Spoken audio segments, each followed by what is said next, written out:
အားလုံးပဲမင်္ဂလာပါခင်ဗျာဒီ series ရဲ့နောက်ဆုံးသင်ခန်းစာအနေနဲ့ Hang Seng Global Forest Chain Data ကိုအသုံးပြုပြီး Yearly Forest Loss Area Analysis ကိုပြုလုပ်သွားကြမှာဖြစ်ပါတယ်အဲ့တော့ကျွန်တော်တို့အရင်ဆုံးဒီ Hang Seng ရဲ့ Global Forest Chain Data ကိုစပြီးလေ့လာကြည့်ပါမယ်အဲ့တော့ကျွန်တော်တို့ဒီ search မှာ Hang Seng Global forest chain ဆိုပြီးရိုက်ရှာလိုက်လို့ရှိရင်တွေ့ပါလိမ့်မယ်အခုလက်ရှိတော့ကျွန်တော်တို့ဒါ2025အထိ data တွေရှိပါတယ်ဆိုတော့သူ့ data လေးကိုကျွန်တော်တစ်ချက်ဝင်ပြီးတော့ကြည့်ကြည့်ပါမယ်အသေးစိတ်ကိုကြည့်ဖို့အတွက်ဒီဘက်ကညားလေးနဲ့ပေါ့နော်ကျွန်တော် explore လုပ်လို့ရပါတယ်ဒီမှာဆိုလို့ရှိရင်ဒီ Hang Seng ရဲ့ global forest chain data နဲ့ပတ်သက်တဲ့အကြောင်းအရာအသေးစိတ်ကိုဖတ်ရှုလို့ရပါတယ်သူကဒီ2000ခုနှစ်ကနေပြီးတော့ဒီ2025ခုနှစ်အထိ support ပေးထားပါတယ်သူကတစ်နှစ်တစ်ချိန် update လုပ်ပြီးတော့ပေးတယ်ပေါ့နော်ဆိုတော့သူယူသုံးခြင်းနဲ့ဆိုလို့ရှိရင်ဒီ snippet ကလေးကနေတစ်စနစ်ကျွန်တော်တို့ယူသုံးလို့ရပါတယ်သူ့မှာပါဝင်တဲ့ band တွေကို list လုပ်ထားတာဖြစ်ပါတယ်ဆိုတော့သူ့ရဲ့ resolution ကတော့30.92 meter ပေါ့ဆိုတော့ nearly 31 meter ရှိရပေါ့နော်သူအားလုံး band အားလုံးကတော့ဒီ resolution နဲ့ပဲသွားထားတာဖြစ်တယ်ပေါ့နော်ဒီမှာကြည့်မယ်ဆိုလို့ရှိရင်သူက3 cover ကကျတော့2000ကို baseline ခံထားတာဖြစ်ပါတယ်ဆိုတော့ globalဒီ Hang Seng ရဲ့ global forest chain data မှာသူကဒီ3 cover ကို2000ပေါ့နော်2000မှာပဲသူကဒါ baseline အနေနဲ့ထားတယ်နောက်ပြီးသူကတစ်နှစ်ချင်းစီမှာသူက loss ဖြစ်သွားတဲ့ဟာကိုသူကတွက်တယ်ပေါ့နော်သူကဒီ3 cover နဲ့ပတ်သက်ပြီးထားတဲ့နေရာမှာသူက area ပေါ်မှာသူကဘယ်လိုတွက်လဲဆိုလို့ရှိရင်သူက percentage နဲ့တွက်ပါတယ်0ကနေ100အထိရှိတယ်ပေါ့နော်ဒီလိုပုံစံနဲ့သူကတွက်တယ်ပေါ့သူကဒီပြီးလို့ရှိရင် loss ကကြတော့သူကဒီတစ်နှစ်ချင်းစီဆုံးရှုံးသွားတယ်ပေါ့နော်ဒီ forest tree cover 2000မှာရှိတဲ့ဟာနေပြီးတော့ဆုံးရှုံးသွားတဲ့ဟာတွေသူက list လုပ်ထားတာပေါ့နော် calculation လုပ်ထားတာဖြစ်တယ်သူမှာဒီ forest gain data တော့ရှိတယ်ပေါ့ဒါပေမဲ့ forest gain data က2000ကနေပြီးတော့2012ခုနှစ်ထိပဲလောက်ထားတယ်2012ခုနှစ်နောက်ပိုင်းမှာတော့ဆက်ပြီးတော့တွက်ချက်ထားခြင်းမရှိဘူးပေါ့နော်အဲ့တော့forest gain data ကတော့2012အထိပဲရမှာဖြစ်ပါတယ်ပြီးလို့ရှိရင်တော့ကျွန်တော်တို့ဒီ loss year ပေါ့နော်သူကတော့ဒီlist ပုံစံမျိုးနဲ့ဒီ index လောက်ထားတယ်ပေါ့နော်သူက3ညကနေပြီး25တိရှိတယ်သူကတစ်နှစ်ချင်းစီloss ဖြစ်သွားတဲ့ဟာကိုဒါတွက်ချက်ပေးထားတာဖြစ်တယ်ပေါ့ဒါသူ့ရဲ့ဒီ Hang Seng ရဲ့ global forest chain data မှာပါတဲ့ band set တွေပဲဖြစ်ပါတယ် okay အဲ့တော့ကျွန်တော်တို့ဒီ data လေးကိုဒီ collection snippet ကနေတစ်ဆင့်ကျွန်တော်တို့ယူပြီးတော့ထည့်လိုက်ပါမယ်အဲ့တော့ဒီ regional interest အနေနဲ့ကကြတော့ဒီမှာကျွန်တော်တို့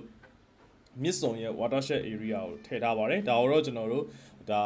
ဒီ DEM ကိုအသုံးပြုပြီးတော့ပေါ့နော်ဒါ watershed delineation ကနေတစ်ဆင့်မြစ်ဆုံရဲ့ watershed area ကိုထုတ်ထားတာဖြစ်ပါတယ်သူ့ကိုကျွန်တော်တို့က regional interest အနေနဲ့ထားပါမယ်ပြီးလို့ရှိရင်တော့ကျွန်တော်တို့အခုဒီထည့်ထားတဲ့မြစ်ဆုံ watershed area ကိုကျွန်တော်တို့ဒါcenter object နဲ့ zoom to လုပ်မယ်ပြီးလို့ရှိရင်တော့ကျွန်တော်တို့ဒီ interactive map လေးပုံမှာတင်ထားမယ်ပေါ့နော်ဆိုတော့ဒီမှာတော့ကျွန်တော် force ခံထားပါတယ် run တဲ့အချိန်မှာ auto မပေါ်လာအောင်လို့ပိတ်ထားတဲ့သဘောဖြစ်ပါတယ်အဲ့တော့ကျွန်တော်တို့ Hang Seng ရဲ့ data set ကိုခုနကကူးလာခဲ့တဲ့ collection snippet ကလေးနဲ့ခေါ်ထည့်လိုက်ပါမယ်အဲ့ဒါလေးကိုတော့ကျွန်တော်တို့ကGFC 2025ဆိုပြီးတော့နာမည်လေးပေးထားပါမယ်ဒီမှာတခါတည်းဒီသူ့ရဲ့ဒီကျွန်တော်တို့ regional interest ပေါ်မှာပဲ motivate ပြလို့ရအောင်လို့ document function လေးနဲ့တွဲပြီးတော့ထည့်ထားလိုက်ပါမယ်အဲ့တော့ဒီမှာပါတဲ့ data အဓိက data ကြီး3ခုစလုံးကိုခေါ်ထည့်မယ်တစ်ခုကတော့ကျွန်တော် tree cover ဖြစ်တယ်အဲ့တော့ band တွေကိုခေါ်ထည့်တဲ့နေရာမှာဒီ dot select ဆိုတဲ့ function လေးနဲ့ယူထည့်ရပါတယ်ဒါ band တွေကဒီ list data ပုံစံမျိုးထည့်ထားတာဖြစ်တဲ့အတွက်ကျွန်တော်တို့ဒီ list data တွေခေါ်တဲ့အတိုင်းပဲကျွန်တော်တို့ဒီ4000ကွင်းလေးနဲ့ခေါ်ပြီးတော့ထည့်ပါမယ်အဲ tree cover 2000ဆိုတဲ့ band ရယ် loss band ရယ် gain band ရယ်ဆိုပြီးတော့ကျွန်တော်တို့အကုန်လုံးကိုဒါ dot select function သုံးပြီးတော့ခေါ်ထည့်ပါမယ်ပြီးလို့ရှိရင်အခုခေါ်ထည့်ထားတဲ့ layer လေးတွေကိုကျွန်တော်တို့ interactive map ပေါ်မှာတင်မယ်ပေါ့နော်အဲ့တော့တင်တဲ့နေရာမှာကျွန်တော်တို့ကအခုဒီမှာ tree cover ပေါ့နော် tree cover ကျွန်တော်တို့ခေါ်ထားတယ်အဲ့တော့ဒီမှာ dot update max ဆိုတာကကြတော့ကျွန်တော်တို့ကဒီခေါ်ထည့်တဲ့ data တွေထဲမှာမပါတဲ့ data တွေပေါ့နော်ဥပမာကျွန်တော် data value မပါနေတဲ့ pixel တွေဆိုလို့ရှိရင်ကျွန်တော်တို့ဒါ transparent ဖြစ်သွားအောင်လို့ဒီ update max ဆိုတဲ့ function လေးကိုတွဲသုံးပြီးခေါ်လိုက်တာဖြစ်တယ်အဲ့ထဲမှာဒီ tree cover ဆိုတဲ့ layer ကိုပဲပြန်ထည့်ထားတယ်ပေါ့နော်အဲ့လိုလုပ်ပြီးတော့ကျွန်တော်တို့ကဒါခေါ်ထည့်မှာဖြစ်တယ်အဲ့ဒါဆိုရင်ကျွန်တော်တို့ရဲ့ data တွေမှာမပါတဲ့နေရာတွေကပျောက်သွားတာမျိုးအခြားဟိုဒီအယောင်တွေဖြစ်နေတာမျိုးမဟုတ်တော့ဘဲနဲ့လုံးဝ transparent အနေနဲ့ပြသွားမှာပေါ့နော်ဆိုတော့ palette အနေနဲ့နှစ်ခုပဲထားမယ်အမဲရောင်နဲ့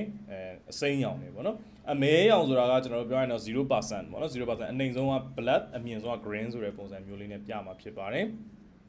maximum တန်ဖိုးပဲထည့်ထားတယ် minimum တော့ကျွန်တော်မဖော်ထားဘူးပေါ့နော်သူကကျွန်တော် percentage နဲ့ပဲပြတာဖြစ်တဲ့အတွက်ကျွန်တော်100နဲ့ပဲကျွန်တော်တို့ခေါ်ထည့်လိုက်တယ်ပေါ့နော်ဒါလေးကိုကျွန်တော်တို့ကဒီ layer နာမည်လေးကို forest covering 2000ဆိုပြီးတော့ပေးလိုက်မယ်ဒါ false condition နဲ့ပဲကျွန်တော် layer လေးကိုပိတ်ထားပါမယ်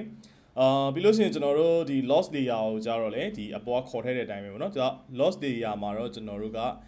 3 ကပါမဟုတ်ဘူးပေါ့နော်ဒါ loss ဖြစ်မှာပေါ့နော် loss.update max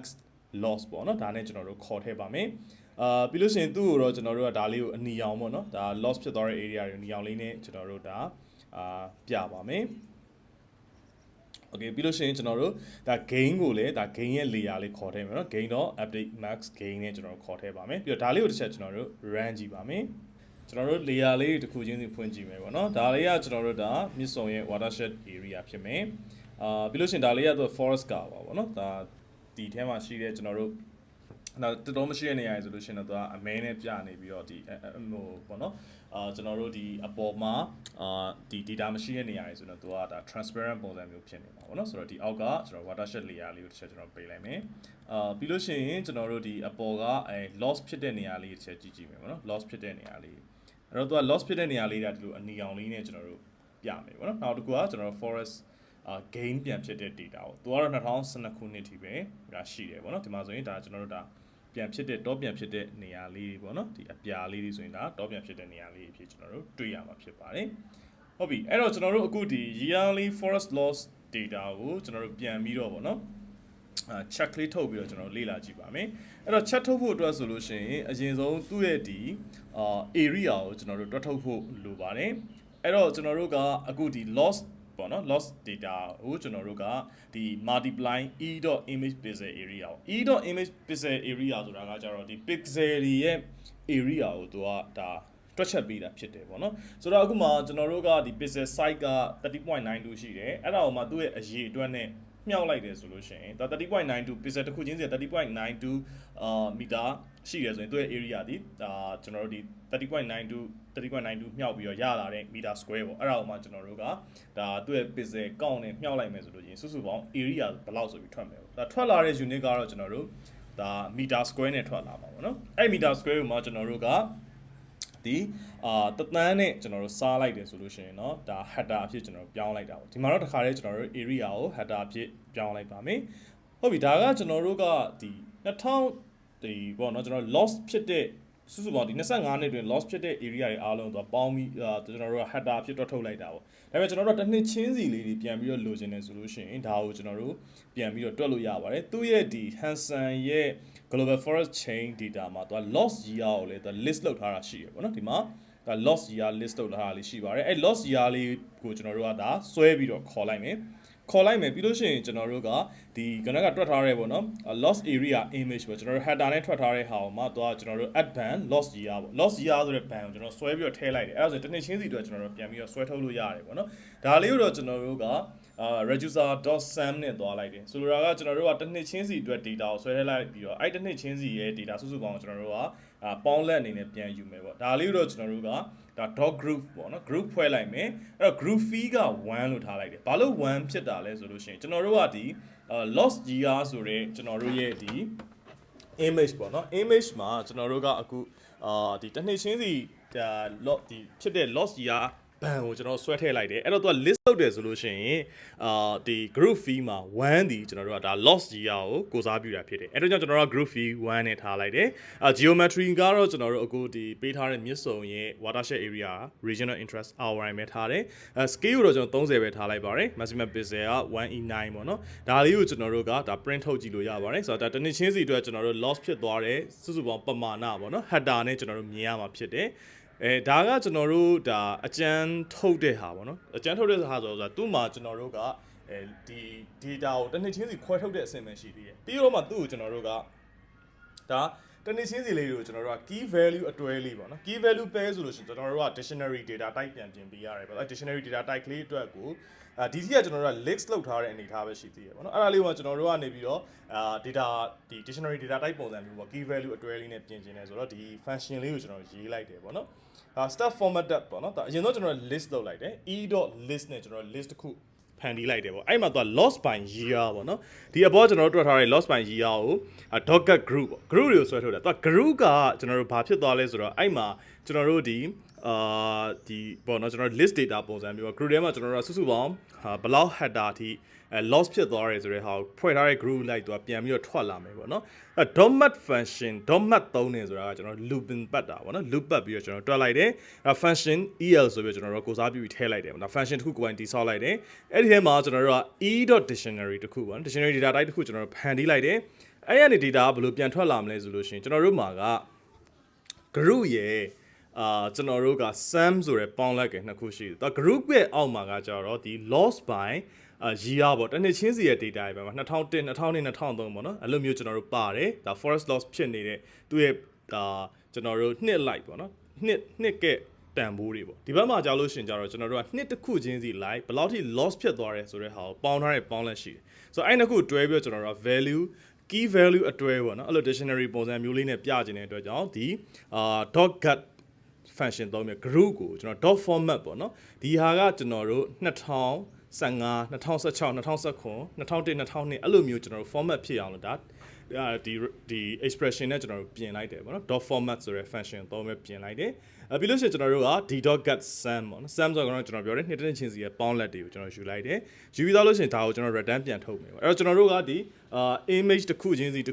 ုလိုက်ပြီးတော့သူကဒီ function နဲ့သူကဒါ looping ပတ်ပြီးတော့တွက်ပေးမဲ့အနေထားဖြစ်တယ်ပေါ့နော်အဲ့တော့ပြီးလို့ရှိရင်ကျွန်တော်တို့ကဒီ stat dictionary ဆိုပြီးတော့ကျွန်တော်တို့ထုတ်လိုက်မယ်အဲ့ဒါလေးက e.dictionary ဒီအပေါ်ကကျွန်တော်ပေးတာ stat formatted.flatten သွားကျွန်တော်တို့ရဲ့ဒီလောက်ထားတဲ့ထွက်လာတဲ့ key value အတွဲတွေကိုကျွန်တော်တို့ဒါတပြေးဒါကျွန်တော်တို့ချက်ထုတ်တဲ့အခါမှာဒီအဆင်ပြေအောင်လို့ပေါ့နော်ဒီတစ်ဖက်စီcolumn တစ်ခုစီပြန်ခွဲပြီးတော့လုပ်လိုက်တဲ့ပုံစံမျိုးကျွန်တော်တို့ဒါပြန်ပြင်လိုက်ပါတယ်ပြီးရင်ဒါလေးကိုကျွန်တော်တစ်ချက် print ထုတ်ကြည့်မယ်ပေါ့နော် okay အဲ့တော့ဒီအဆင့်ထိရပြီဆိုရင်ကျွန်တော်တို့ကဒါ chat ဆွဲလို့ရပြီပေါ့နော်အဲ့တော့ကျွန်တော်တို့က chat ဆွဲဖို့အတွက်ကျွန်တော် chat ဆိုတဲ့ variable name လေးပေးလိုက်မယ်ပြီးလို့ရှိရင်ui.chat.array ကိုသုံးပါမယ်တော့ array နဲ့ကျွန်တော်ထုတ်မယ် array.value နဲ့ထုတ်မယ် array ကဘာဖြစ်မလဲဆိုတော့အခုကျွန်တော်ပေးထားတဲ့ stat dictionary.value ပေါ့တော့ dictionary ဖြစ်သွားပြီဆိုရင် key value အတွဲရှိတယ်အဲ့ဒီမှာကျွန်တော် value ကိုဆွဲပြီးတော့ကျွန်တော်တို့က chat တစ်ခုဖန်တီးမှာဖြစ်တယ်exit က0ပေါ့နော်ဟုတ်ပြီကျွန်တော်တို့ x label မှာတော့ကျွန်တော်တို့က key value တွေထည့်မယ် key value ဒီမှာဘာဖြစ်မလဲဆိုတော့ကျွန်တော်တို့ရဲ့နှစ်တွေဖြစ်မှာပေါ့နော်ဒါ loss by year တစ်နှစ်ချင်းစီရဲ့ data တွေအားလုံးကကျွန်တော်ဒီဟာကိုသုံးပါအောင်အဲ့တော့ကျွန်တော်တို့က dictionary data type တစ်ခုကနေပြီးတော့ chat ထုတ်မယ်ဆိုရင်ဒါ value နဲ့ key နဲ့ကျွန်တော်ဆွဲထုတ်ပြီးတော့သုံးလို့ရပါတယ်ဟုတ်ပြီကျွန်တော် chat type အနေနဲ့ကျွန်တော် column 6ကိုသုံးမယ် option အနေနဲ့ကကျွန်တော် title ကို yearly forest loss လို့ပေးမယ် exit x exit ပေါ့နော် horizontal exit x exit ကိုတော့ကျွန်တော်တို့ကtitle ကို year လို့ပေးမယ် format ကတော့ကျွန်တော်တို့ဒီ check လေးလုံးဆိုတာကဏ္ဍလေးလုံးနဲ့တွဲပြီးပေါ်ပြမယ်သဘောမျိုးပေါ့နော်vertical exit y exit ကတော့ကျွန်တော် area header လို့နာမည်ပေးပါမယ် legends ကျွန်တော်တို့မထည့်ပါဘူးline width ကိုတော့1ထားမယ်ပြီးတော့ကျွန်တော်တို့ရလာတဲ့ column bings လေးတွေကိုကျွန်တော်တို့ red အနေနဲ့ပြမယ်ဟုတ်ပြီဒါ point size က3ပေါ့နော်ပြီးရင်ကျွန်တော်ဒီ chat ကိုဒါ print ထုတ်လိုက်လို့ရတယ်အဲဒါဆိုရင်ကျွန်တော်တစ်ချက် run ကြည့်လိုက်ပါမယ် okay အဲ့ဒါဆိုရင်ဒါဒီမှာ loss by year ကိုကျွန်တော်တို့ဒါထုတ်ထားတာပေါ့သူက group လိုက်ထွက်လာတယ်ပေါ့နော် group လိုက်ထွက်လာတယ်သူက list ပြထားတဲ့အတွက်ကြောင့်ဒါgroup ဒီ1 and sum အဲ့လိုမျိုးသူကသွားတယ်ပေါ့နော်ဒါ group 2 sum ဒီလိုမျိုးတစ်ခုချင်းစီသွားတယ်ပေါ့ဒါ loss by year ကိုတွက်တဲ့ဟာပေါ့ကျွန်တော်တို့ dictionary ပြန်ဖွဲ့လိုက်တဲ့အခါမှာဘယ်လိုဖြစ်သွားလဲဆိုတော့ key value အတွဲလေးနဲ့ဖြစ်သွားတယ်tag rate တစ်ခုချင်းစီလိုက်ပေါ့နော်2001ဆိုရင်ဒါ header ဘလောက်2002 header ဘလောက်ဆိုတဲ့ပုံစံမျိုး key value ပုံစံနဲ့ထွက်သွားတယ်အဲ့တော့မှကျွန်တော်တို့ကဒီလိုမျိုးဒီ chat ကိုဆွဲလို့ရမှာပေါ့နော်ဒီ chat ကလေးကိုကျွန်တော်တို့ကြည့်ချင်တယ်ဆိုရင်ဒီကဟာလေးနဲ့ကျွန်တော်တို့ဒီ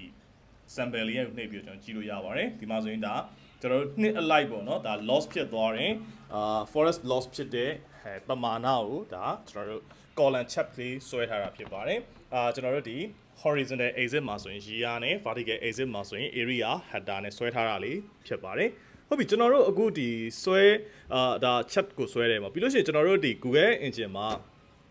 data တွေကျွန်တော်တို့ analyze လုပ်တယ်ရလာတဲ့ data တွေပေါ့အထူးသဖြင့်ကျွန်တော်တို့ raster image တွေကိုကျွန်တော်တို့ဒီfurther analysis အတွက်ပဲဖြစ်ဖြစ်ဒါမှမဟုတ်လို့ရှိရင်ကျွန်တော်တို့ကဒီ GIS software တစ်ခုခုကိုသုံးပြီးတော့ interpretation လုပ်ချင်တယ်ဆိုရင်ဒီ data တွေကိုကျွန်တော်တို့ export လုပ်လို့ရပါတယ်ဆိုတော့ဒီအောက်ကပုံစံတိုင်းကျွန်တော်လုပ်လို့ရတယ်ပေါ့နော်သူကဒီ image တွေကို export လုပ်တဲ့အခါမှာကျွန်တော်တို့ရဲ့ Google Drive ထဲကိုသူကဒါပို့ပေးပါတယ်အဲ့ဒါနဲ့ကျွန်တော် download ယူပြီးတော့ထည့်ရတာဖြစ်တယ်ပေါ့နော်ဆိုတော့သူ့ရဲ့ဒီဟိုပေါ့နော်ကျွန်တော်တို့ဒီ export လုပ်တဲ့ command ကတော့ export.image.to drive နဲ့လုပ်လို့ရပါတယ်ဒီမှာကျွန်တော်တို့ image အနေနဲ့အမှထားပါဆိုကျွန်တော်တို့ tree cover ပေါ့နော် tree cover image ကိုကျွန်တော်ပေးမယ်ပြီးကျွန်တော် description ရေးလို့ရတယ်ပေါ့အဲဆိုရင်ကျွန်တော်တို့ run လိုက်လို့ text မှာဘာထွက်လာမလဲဆိုရင်ဒီဟာအလုပ်လုပ်နေတဲ့ပုံစံထွက်လာမယ်သူက folder ကကြတော့ကျွန်တော်တို့ဒါ create လုပ်လိုက်တာပေါ့ကျွန်တော်တို့ဒီကောင်ကို export လုပ်လိုက်လို့ရှိရင်ကျွန်တော်တို့ရဲ့ Google Drive မှာဒီ GEE export ပေါ့နော်အခုကျွန်တော်နာမည်ပေးထားတဲ့ဟာလေးဒီ folder လေးပေါ်လာပါလိမ့်မယ် region ကတော့ကျွန်တော်တို့ဒီ outline ကိုပဲသုံးပြီးထုတ်တယ်ဒါ file format ကျွန်တော်တို့ပေးလို့ရပါတယ်ကျွန်တော် geotiff ပေါ့နော်ဒီ raster image တွေဆိုရင်တော့ commonly use file type ကတော့ tiff file ပေါ့နော်ဒါ geotiff နဲ့ထုတ်မယ် ski ကတော့250ဒါ max pixel ကတော့130နဲ့ကျွန်တော် CRS system မှာတခါလေးထည့်လို့ရပါတယ်ဒီမှာတော့4326ပဲရွေးထားလိုက်တယ်ပေါ့နော်အောက်ကဟာလေးကျွန်တော်အတူတူပဲပေါ့နော်အောက်ကတော့ဒါ image နှစ်ချက်တစ်ပြိုင်တည်းထုတ်တာပေါ့အောက်ကတော့ကျွန်တော်တို့ကဒါloss ဖြစ်သွားတဲ့ area ကိုထုတ်တာပေါ့ဆိုတော့ဒီမှာကျွန်တော်တို့ Google Engine မှာကျွန်တော် analyze လုပ်ပြီးတော့ရလာတဲ့ဒီ raster image တွေကိုဒီလိုပုံစံမျိုးနဲ့ကျွန်တော်တို့ဒါ Google Drive ကိုတန်းပြီးတော့ export လုပ်လို့ရတယ်ပေါ့နော်ဟုတ်ပြီအဲ့ဒါဆိုရင်ကျွန်တော်တို့ဒီဟာလေးကိုတစ်ချက် run လိုက်ပါမယ် run လိုက်လို့ရှိရင်ကျွန်တော်တို့အခု export လုပ်ချင်နေပေါ့နော်ဒီ image တွေကဒီဘက်ကဒီ right panel မှာပေါ့နော်ဒါ text ကအောက်မှာပေါ်ပါတယ်ဒီ text လေးကိုကြည့်လိုက်မယ်ဆိုရင်အခုကျွန်တော်တို့ဒါထုတ်မဲ့ image နှစ်ခုပေါ့နော်အဲ့နှစ်ခုရဲ့နာမည်လေးကိုကျွန်တော်ပေါ်နေတာဖြစ်ပါတယ်အဲ့ဒါလေးကိုကျွန်တော်တို့က run လိုက်မယ်ဆိုလို့ရှိရင်ဒါကျွန်တော်တို့ဒီမှာကျွန်တော်ပေးထားတဲ့ description တွေကျွန်တော်တို့ဒါဒီ export လုပ်မဲ့ Google Drive folder name တွေတခါလေးပါပြီးသားရှိပါတယ်ဒါကိုတန်းပြီးတော့ run လိုက်မယ်ဆိုရင်ကျွန်တော်တို့ရဲ့ Google Drive ပေါ်ကိုဒီ image တွေရောက်ရှိသွားမှာပဲဖြစ်ပါတယ်